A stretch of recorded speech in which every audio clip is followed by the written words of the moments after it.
Good afternoon, everyone. Welcome to the Alertus webinar series. My name is Rachel Chopin, Marketing Specialist at Alertus Technologies.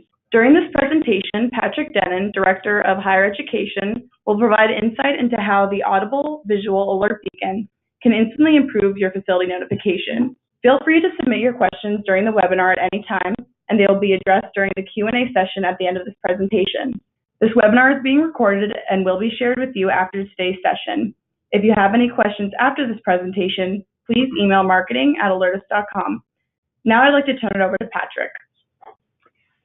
Thank you, Rachel. Good morning and good afternoon, everyone. As Rachel said, my name is Patrick Denon. I am the Director of Higher Education for Alertus Technologies. And today, I just wanted to walk you guys through, obviously, the alert beacon and some high-level functionality of the system as it pertains to the particular piece of hardware. Real quickly, just to review some of what we're going to talk about today. We'll talk about Alertus Technologies, obviously, as a whole. Talk about how sending alerts in general operate in different facilities. And then some of the challenges that schools and different institutions face when it comes to alerting their populations. Obviously, some of the unified mass notification aspects of how the Alertus system works, and really how we employ a layered approach in order to make sure that regardless of where your population is, we have a way to target and make sure that they're kept in the know for quick and effective emergency communication. And then obviously, a little bit more specifically, we're going to touch on the alert beacon, some of the single points of activation and one-step achievement of that desired outcome, and obviously demonstration and question and answers. So before we get too far into it, I always like to tell a little bit about how the company started. We actually were founded back in 2002 because of an incident at a higher education institution where unfortunately 2 students lost their lives due to possibly not employing a layered approach. That organization did have a level of text and email employed, but unfortunately for whatever reason, it didn't reach the individuals and obviously resulted in a tragedy. So we saw at that time, there was a need for facility-based mass notification. How do we ensure that even in the event of dead zones or other particular challenges that organizations face on a daily basis, how do we make sure that we're still going to be able to send an alert to that particular area so that if that primary personal level of communication fails, we have a fail-safe and secondary methods to ensure that that communication reaches your audience. But obviously from there, we've expanded and grown into different verticals. And currently we're servicing over 2,000 plus global clients, headquartered in the Washington, D.C. area. So obviously some of these other sectors naturally kind of blend into government and military sectors being right in our backyard. Also, when it comes to any type of encryption of our communications, obviously we have to be able to comply with government standards as well. Really, when it comes to figuring out, evaluating a system and trying to think about how you send an alert, there's a lot of different challenges that certain organizations will face. And in particular, I want to highlight a couple. Whether it's multiple buildings or locations, maybe you don't have a way to target certain locations with pertinent alerts for that specific audience. Maybe it's multiple systems to activate. In the event that you employ a personal level of text and email and they're not connected to any other solution, you won't be able to have that single point of activation. And during a true emergency, it might require your personnel to be able to remain very calm in the event to sign into different systems to push out that communication to your population. Also, any environments where there really is no way to notify at that location. As you'll see specifically with our alert beacon, if you can get network connectivity and power to a location, we can almost guarantee that there's going to be a communication to that endpoint and broadcast it to that particular area. Also, large facilities. Anytime that you might have certain gaps in coverage, we can go ahead and approach that from an a la carte standpoint. Really want to move into taking a look at the different solutions that we're going to employ in order to have that layered approach. So obviously, as you guys can see, anything from the extent of overhead public address systems, the social media and public facing aspects that you communicate with the masses, all the way down to required hardware infrastructure that you may already have on your facilities, like fire alarm systems, as well as outdoor sirens to make sure that regardless of where your population is, we're going to be able to communicate with them. And hopefully throughout the demonstration and our conversation today, you'll understand how all these different systems interplay together in order to provide you with a unified mass notification solution. And in particular, these are the main bullet points that we're going to focus as it pertains to the Alert Beacon today. And I'd like to start with integration. And all we mean by there is that with the Alertus solution, we want to go ahead and make sure that we have fully exhausted any potential integration endpoints that your organization has already spent money on. So for example, if you have a certain screen or speaker that is already there being used for other communication methods, we want to be able to integrate that for emergency notification purposes. And naturally, most institutions, even if we can go ahead and leverage some of that existing infrastructure, are still going to have some gaps where they lack coverage. And that's where we come in with some of our existing hardware, like the Alert Beacon, in order to ensure that you have coverage in a very specific location instead of trying to go ahead and outfit a building with all new hardware. But ultimately, the most important piece of the Alertus system truly is a single point of activation. All the preparation in the world is fantastic, but when it comes to actually activating and sending out a message with your population, having the peace of mind for your personnel who would be the administrators of the system to know that they can truly press one button or go to one location in order to activate and communicate with all of your potentially integrated endpoints really is going to give you the peace of mind that obviously we are going to be able to communicate with you guys regardless of training and individuals scenarios. So as I was alluding to earlier, and with the corresponding hardware on the right, we're going to take a look at indoor, outdoor, personal, and public. And specifically, we're going to talk about the Alert Beacon today. A couple things I want to point out about the Alert Beacon. It is a wall-mounted piece, and it is the communication hub to the server. So the fact that Alertus is an on-premise solution, we are actually employing a pole from the server with these particular devices. So in the event that you as an administrator want to send out a message to your population, this device is going to be an IP-based device checking in with that server in order to broadcast that message to the intended audience. A couple things I want to point out. As I mentioned, it is a network-connected device, so we have different ways that it can interface with your network. Whether it's PoE for power and network connectivity or Wi-Fi that would require a 12 to 24 volt power source. Obviously, it's a very reliable source because it's directly connected into your network and going to receive that notification regardless of circumstance. As far as communicating with your population, it's going to have a couple different modalities, which also is a great aspect for any ADA compliance when coming to try to achieve both visual and audible notification for individuals with special needs. So as you can see, whether it's the flashing strobe lights or the sounder that can emit up to 106 decibel tone, we're going to have audible and visual notification. And as I speak about all the time with prospective clients, it's great to communicate a general flashing strobe light and sounder of an emergency, but it's still lacking the intelligibility of what the particular emergency is. So having the third and final way to communicate with your population on the LED screen is going to allow them to grab their attention, whether this beacon is placed in a particular hallway or lobby, point of egress, really front office, prominent spaces, really anywhere where there's going to be that high visibility and high foot traffic area.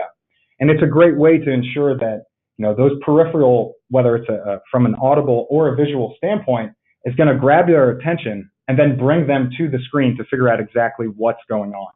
So obviously there's many different uses that we can have for the Alert Beacon. It's not necessarily for one vertical, and it can be implemented in many different ways. As long as you can get that power and network connectivity to a particular area, it's going to give you a guaranteed notification to a particular zone or location. So when we were talking about some of the challenges, whether that's a dead zone, or maybe you just don't have a screen or speaker in a particular area, the Alert Beacon is a very affordable way in order to guarantee that that particular area is going to receive communication.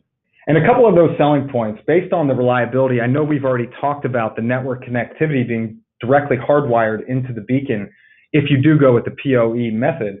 But beyond that, during an emergency, it's also going to be more reliable because it's not relying on congested cell phone towers or your internet connection in the event that everyone's going to be trying to communicate during a potential emergency. It's also a very affordable solution. We do discount it for certain grant-eligible entities, but even in the event that you are not eligible for one of our grants, it's going to be approximately about a ninth of the cost of a conventional PA system. Not to mention, in the event that you have the Alertus system, you have all the necessary licensing in order to scale up your system.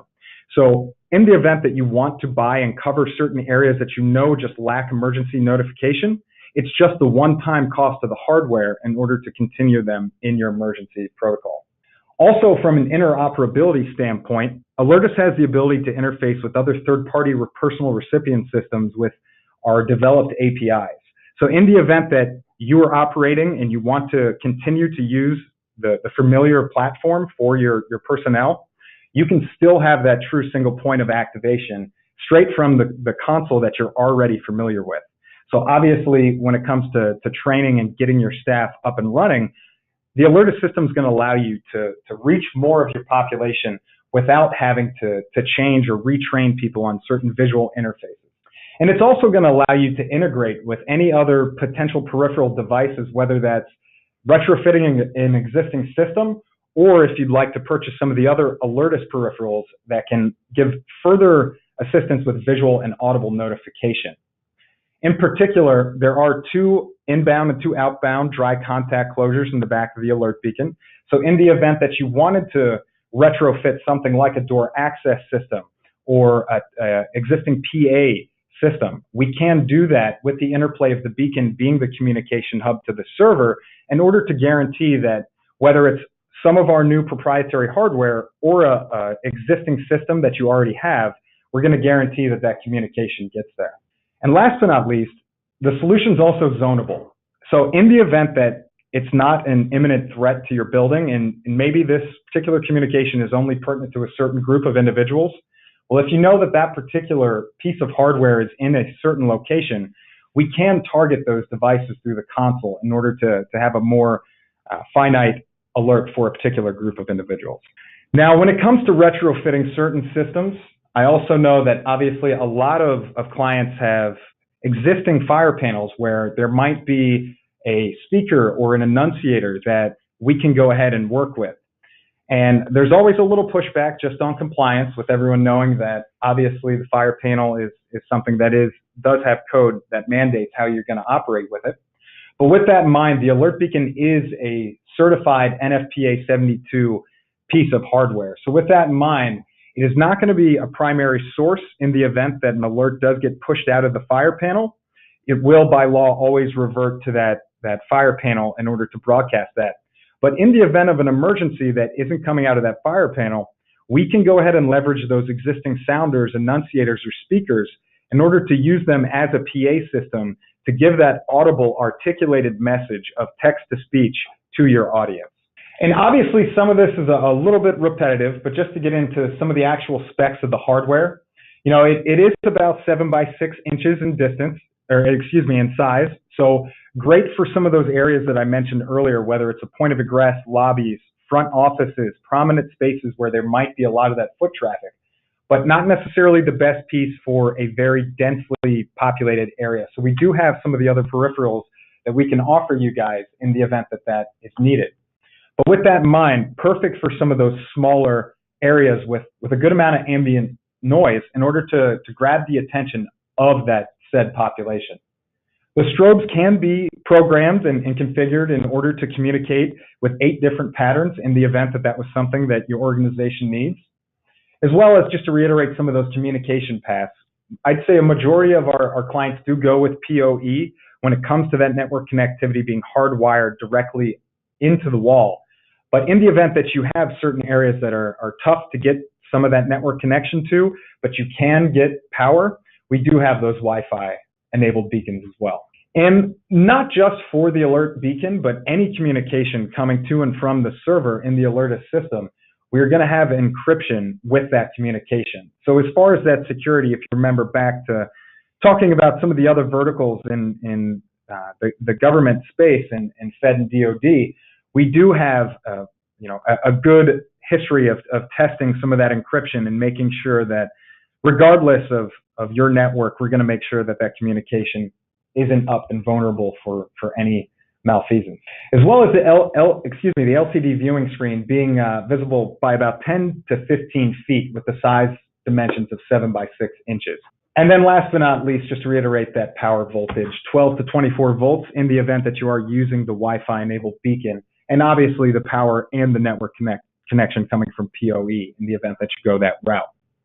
Now, in the event that you have certain outdoor spaces, whether that's a parking lot or a front corridor that requires maybe some type of notification, you can also put these alert beacons, as long as you can get that network connectivity and power, in a weather enclosed box to ensure that any type of temperature or precipitation isn't going to stop you from notifying those areas. And then here we just have some of the capabilities extended when I was referencing maybe retrofitting existing infrastructure or tying in some of the other Alertus peripherals.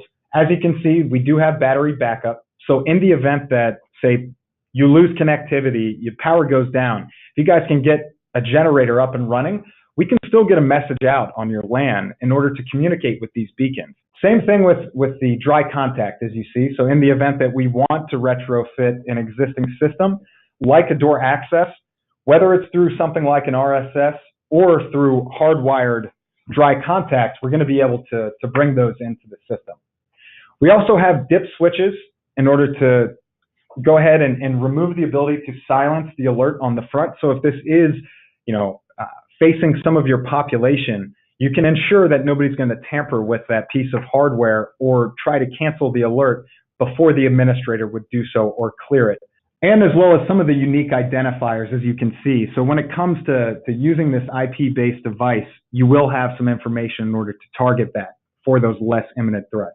So hopefully you're starting to understand how some of these different solutions can all tie in. And as we see, not just focusing on the alert beacon, but some of the other peripherals, whether it's some of our panic buttons or tying in existing fire panel capability, text-to-speech with either some of our hardware or retrofitting PA systems, everything can be tied into that true single point of activation so that regardless of the method of activation or where your physical circumstances are as an administrator of the system, you can ensure a timely delivery of emergency messaging to your population. And so hopefully you guys can start to visualize your own spaces as well. And you can see certain internal structures and maybe visualize some of the infrastructure that you already have. Maybe you have digital signage. Maybe you have VoIP phones or different solutions that we can tie in. The alert beacon is a great piece in order to cover those gaps where you might lack in coverage once you've exhausted some of those potential integrations. So hopefully once you start to see the system in play, we're going to have everything from alert beacons to available screens from a desktop override to the voice over internet protocol phones. In the event that you have two-way radio, we can send text-to-speech through there. Fire panel, you get the point. Regardless of all the different solutions, we're going to be able to tie them all together for a quick and easy activation of the system. Thank you, Patrick. We are now beginning the Q&A session of our presentation. If you have a question, please submit them through the chat or question box. Please note, if you do not get your question answered during the session, a representative will reach out to you to answer your question directly. A recording of this webinar will also be shared with you after today's presentation. Let's begin. What happens if your network is impacted? In the event that the network is impacted, the Alertus system is going to allow you to still push out a message through your local area network. So, for example, in the event something like that layered approach, if you have a text and email provider, even if your ISP goes down, you're still going to be able to get that message out from a facility standpoint using the Alertus system. Next question, will the alert beacon do text-to-speech for blind users? The alert beacon will not push out an actual articulated message by itself. It does have a sounder that emits up to 106 decibel tone and able to grab your attention. But in the event that you needed an audible message, there are two options using that alert beacon. As the communication hub to the server, we're able to retroactively fit an existing PA system and or sell you one of our own proprietary speakers, which can then broadcast that message in an actual articulated text-to-speech format. Next question. Does this device have the capability to announce voice messages or just an audible tone?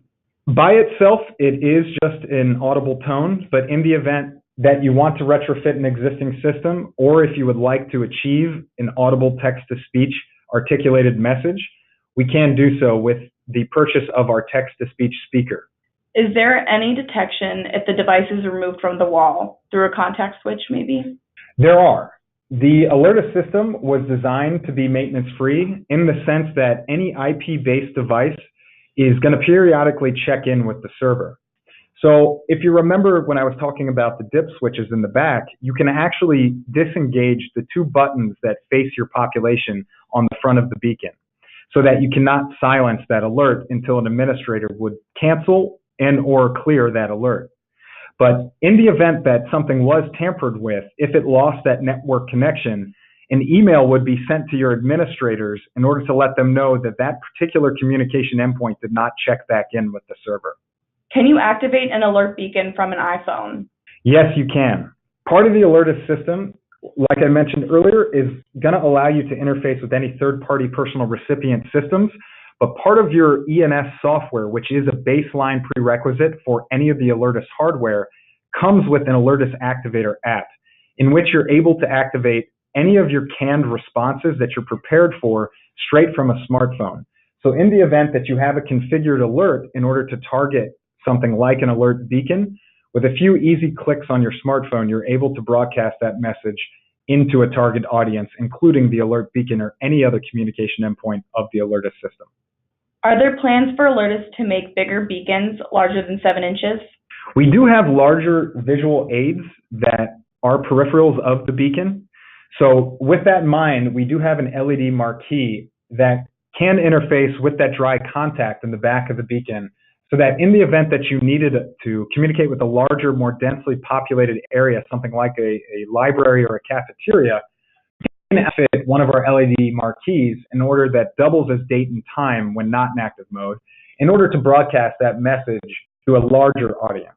Do you have clients hide the beacon that has peripherals attached in a closet or behind a connected device such as an LED board?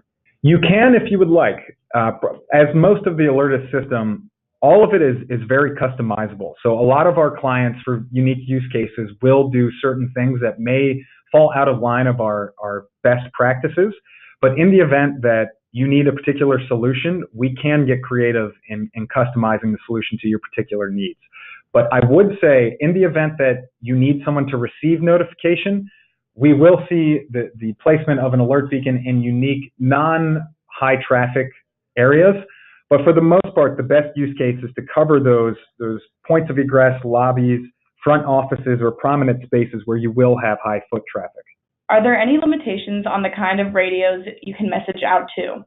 We do, in fact, we can work with several different radios. That would be something that you would want to speak in particular with your account manager in order to fully understand the infrastructure that you're working with, and if we can integrate seamlessly. Can the alert beacon be hardwired into your network? Does it have Wi-Fi? Yes. So it can be hardwired, and I would say a majority of our clients do go with the PoE version, the Power over Ethernet, getting that network connectivity and that power directly from that PoE jack. Now, in the event that you have a certain area that maybe that's not applicable, we do have Wi-Fi enabled beacons that you still would require to run power to that location in a 12 to 24 volt power source. But if you can do that and get the power to that location, we do have Wi-Fi enabled beacons as well. What is required to connect a fire panel alarm to the Alertus system? We have a text-to-speech module that is comprised of several pieces of our proprietary hardware, including the alert beacon being the communication hub to the server. But with that in mind, we can retrofit existing systems like a fire panel. So for example, if you wanted to be able to send an actual text-to-speech through those speakers or enunciators associated with that fire panel, we would be taking over the line level audio in order to broadcast that text-to-speech through those existing speakers. And there are some more details that we would maybe want to iron out. And once again, I would ask you to get in touch with your account manager to make sure that you have all those ironed out. I noticed the batteries on the back. How long will they last in standby and alert modes? Typically about 24 hours. Now, also very important to mention, this is not just any battery that you're going to put in the back. We do require a very specific type of battery. Being a life safety piece, we want to ensure that not only there's not a chance for any potential corrosion of the hardware, But as well, we want to make sure that that battery is going to be there in order to provide that extended 24 hours of service in the event that you need the battery backup. So to follow up on network impact and working only on LAN connections during an emergency, does this mean a server and administrator needs to be on site to send messages? Yes, it does. The Alertus system is an on-prem solution. So with that in mind, in the event that you're prospectively looking at Alertus, you would need to host a dedicated server for the Alertus system. Now, it can be a virtual machine, but with that in mind, it does have to be dedicated specifically for Alertus. Do you have to send a separate message to clear the beacon? Like many aspects of the Alertus system, it is customizable. You can put a time limit on an alert in order to clear if you would like, or an administrator can go into the console and cancel an alert at any time. Now, in the event that either the period of time has not been met or an administrator has not canceled that alert, it will remain on the beacon for that extended period of time. Last question, how do we communicate with two-way radios? So our integration with the radio systems is more of a one-way broadcast. What we would be able to do, and it would require additional cost in order to retrofit that system, but essentially for a use case, what schools and different organizations are doing with those radios is sending a text-to-speech broadcast out to individuals who may be on foot spread out throughout the campus. So if they're not necessarily next to a screen or near an alert beacon, we can send an audible text-to-speech message through those existing radio systems. We have now concluded the Q&A session of our presentation. Again, if we did not get to your question, we will directly reach out to you with an answer. If you have any questions or need additional information, please feel free to email marketing@alertus.com and we'll be happy to assist. If you are looking for information on Alertus and our solutions, visit our website, www.alertus.com. If you are interested in upcoming webinars, please visit alertus.com/webinars to see the full schedule. Thank you for joining today's webinar, and we look forward to seeing you again soon.